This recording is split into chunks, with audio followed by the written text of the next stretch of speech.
క్రీస్తునందు ప్రియమైన దైవ జనాంగమ, దేవుని వాక్యం ఆదికాండం 7వ అధ్యాయం 6వ వచనం నుండి, ఆ జల ప్రవాహం భూమికి వైపుడు నోవాహు 600 ఏండ్లవాడు. అప్పుడు నోవాహును అతనితో కూడా అతని కుమారులను అతని భార్యయు అతని కోడండ్రును ఆ ప్రవాహ జలములను తప్పించుకొనుటకై ఓడలో ప్రవేశించిరని వాక్యం సెలవిస్తుంది. దేవుడు నోవాహుకు ఆజ్ఞాపించిన ప్రకారం పవిత్ర జంతువులలో అపవిత్ర జంతువుల్లోనూ పక్షుల్లోనూ నేలను ప్రాకు వాటన్నిటిలోనూ మగది ఆడది జతలు జతలుగా ఓడలోనున్న నోవాహు వద్దకు చేరిన 7 దినములైన తరువాత ఆ ప్రవాహ జలములు భూమి మీదికి వచ్చెను. నోవాహు వయస్సు యొక్క 600 సంవత్సరము 2వ నెల 17వ దినమున మహాగాధ జలముల ఊటలన్నీ ఆ దినమందే విప్పబడ్డాయి. ఆకాశపు తూములన్నీ విప్పబడ్డాయి. 40 పగళ్ళు 40 రాత్రులు ప్రచండ వర్షం భూమి మీద కురవడం ప్రారంభించాది. ఆ రోజే నోవహు కుమారులకు షేము, హాము, యాపేతు, నోవహు భార్య, వారితో కూడా అతని 3 కోడన్లు ఆ ఓడలో ప్రవేశించారు.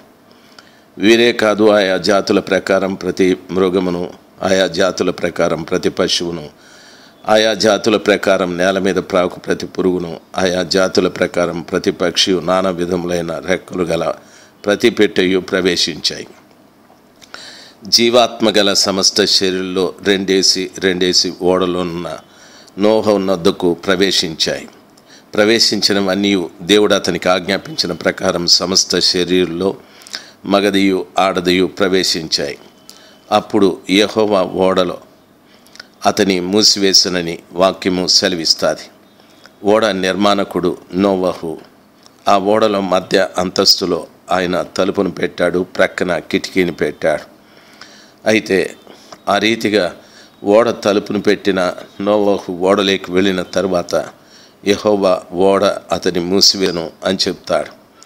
అంటే దేవుడు తలుపులు వేసేశాడు. అనగా దేవుని పిలుపు అందుకొని ఆ నోవహు ద్వారా 120 సంవత్సరాలు ప్రజలకు తెలియజెప్పిన వర్తమానం విని ప్రజలు అతన్ని వెర్రివారు అనుకున్నారు. వర్షం కురవడమేంది, లోకం నాశనం కావడమేంది, ఇవన్నీ కూడా జరగని కార్యాలని అతన్ని చాలా తప్పుగా అంచనా వేశారు. అందుకని ప్రజలకు ఇచ్చిన ఆ పొడుగాటి సమయాన్ని నిర్లక్ష్యం చేసిన ప్రజలు ఒకవేళ ఆ నీటి గుండా ఆ ఓడలోనికి ప్రవేశిస్తారేమో. నోవహుకు సమీపస్తులు చాలామంది ఉంటారు. అతను వచ్చి పిలిచినప్పుడు, కేకలేసినప్పుడు వారి బాధ చూడలేక తలుపు తెరుస్తాడేమో అనని దేవుడు ఓడలో అతని మూసివేసినని వాక్యం సెలవిస్తుంది. దేవుడు ఆ తలుపులు మూసివేశాడు.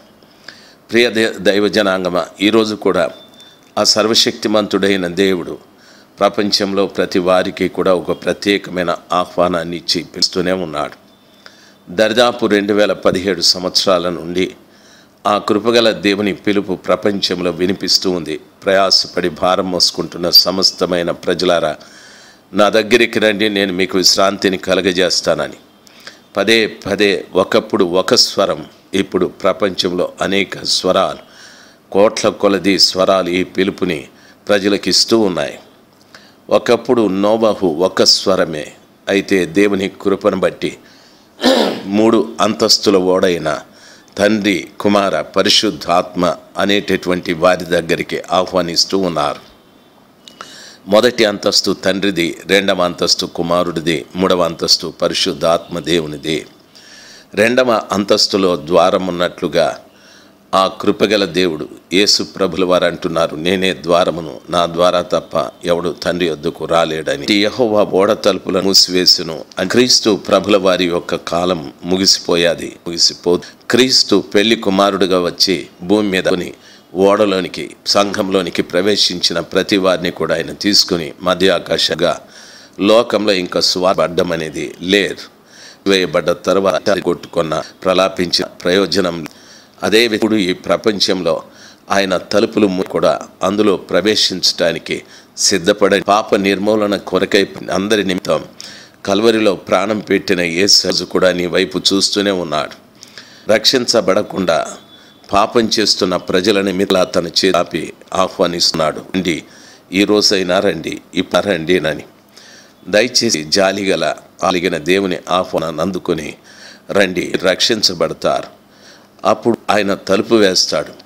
ఆశకి నా జీవానికి దూరం ఎంత అంటే ఒకే ఒక తలుపు. బుద్ధి లేని కన్యకలు విషయం కూడా అంతే.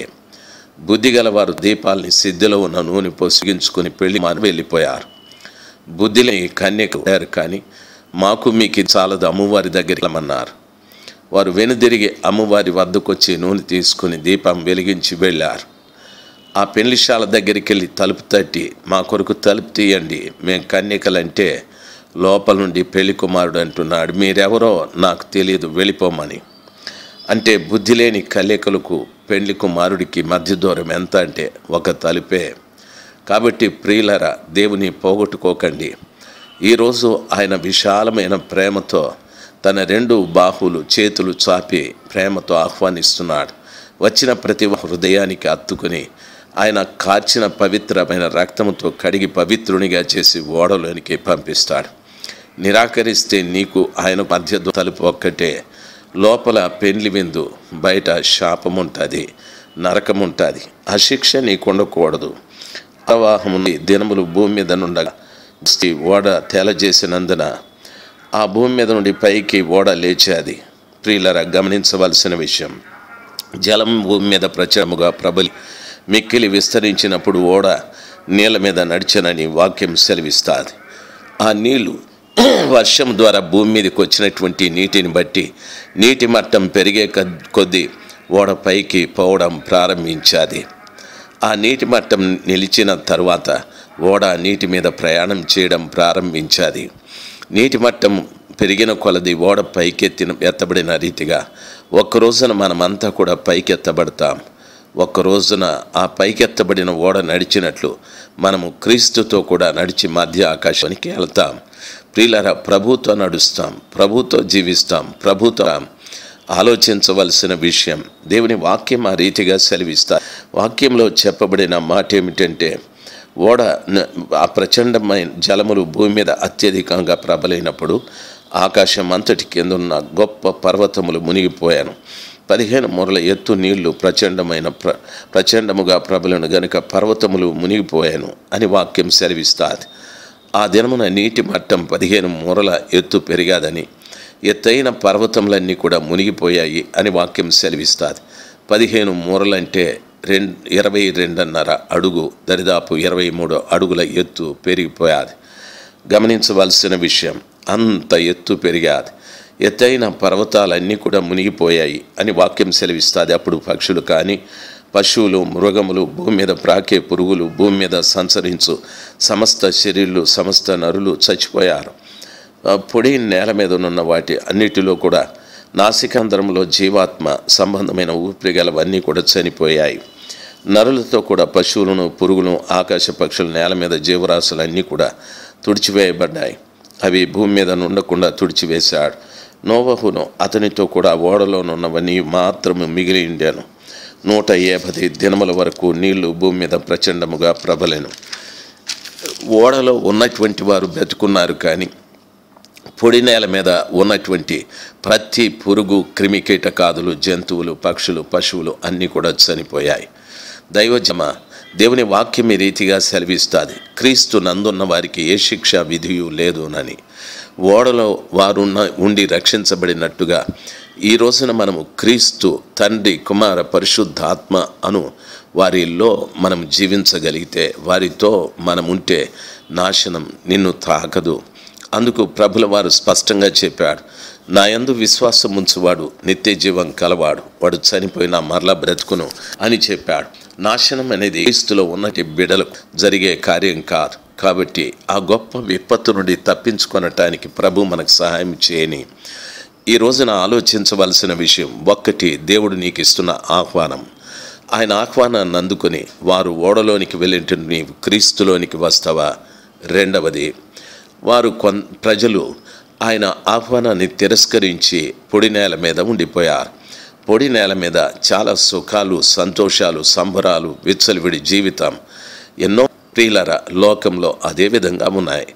బైబిల్ ఈ రీతిగా సెలవిస్తుంది, లోకము దాని ఆశ గతించిపోతుంది, దేవుని చిత్తమును జరిగించువాడు నిరంతరము జీవించునని. దేవుని చిత్తాన్ని జరిగించేవాడు లోకానికి అతీతంగా ఉంటాడు. లోకానికి వానికి వ్యత్యాసం ఉండదు. వాడు ఓడలో ఉన్నాడు, వీడు బయట ఉన్నాడు. లోకంలో ఉన్నవాడు క్రీస్తులో ఉంటాడు. క్షమించండి దైవ జనాంగమా, లోకంలో ఉన్నవాడు క్రీస్తులో లేనివాడు, అయితే క్రీస్తులో ఉన్నవాడు లోకంలో ఉండడు. వీరిద్దరు కూడా వ్యత్యాసమే. ఈరోజు నీవు ఆలోచించాల్సింది, లోకంలో ఉన్నావా, క్రీస్తులో ఉన్నావా? క్రీస్తులో ఉన్నవానికి శిక్ష విధియు లేదు. క్రీస్తులో ఉన్నవాడు ఆ ఓడ పైకెత్తబడినట్టు నీవు పైకెత్తబడతావు. క్రీస్తులో ఉన్నవాడు నీ ఓడ నడిచినట్టు యేసయ్యతో పాటు నీవు నడుస్తావు. ఆ మధ్య ఆకాశంలో నీవు నడుస్తావు, ఆయనతో పాటు ఉంటావు. ఈ జీవితం నీకు అవసరమా కాదనుకుంటారా? మీరేం నిర్ణయించుకోవాలి. ఆ నీటి మట్టం పెరిగి 150 రోజులు నిల్వ ఉండిపోయాయి. ప్రియులారా, గమనించవలసిన విషయం, అతిగా నాశనాన్ని కలిగించే నీటి మట్టం ఇంకా నిలబడుతుంది, ఇంకా వస్తుంది. ఆ భయంకరమైన పరిస్థితి నుండి తప్పించుకోవటానికి ఈరోజే నీకు అవకాశం. దయచేసి ఆయన పాదముల చెంతకొచ్చి పశ్చాత్తాపడి ప్రార్థించుకో. దేవుడు నీకు సహాయం చేస్తాడు. నీ కుటుంబం, నీ సంఘం, నీ బంధుజనాంగం అందరూ రక్షించబడాలి. ప్రభు ఇచ్చిన అవకాశాన్ని నిర్లక్ష్యం చేయకు. ప్రభు కృప మీకు దయబడునుగాక. Amen, amen.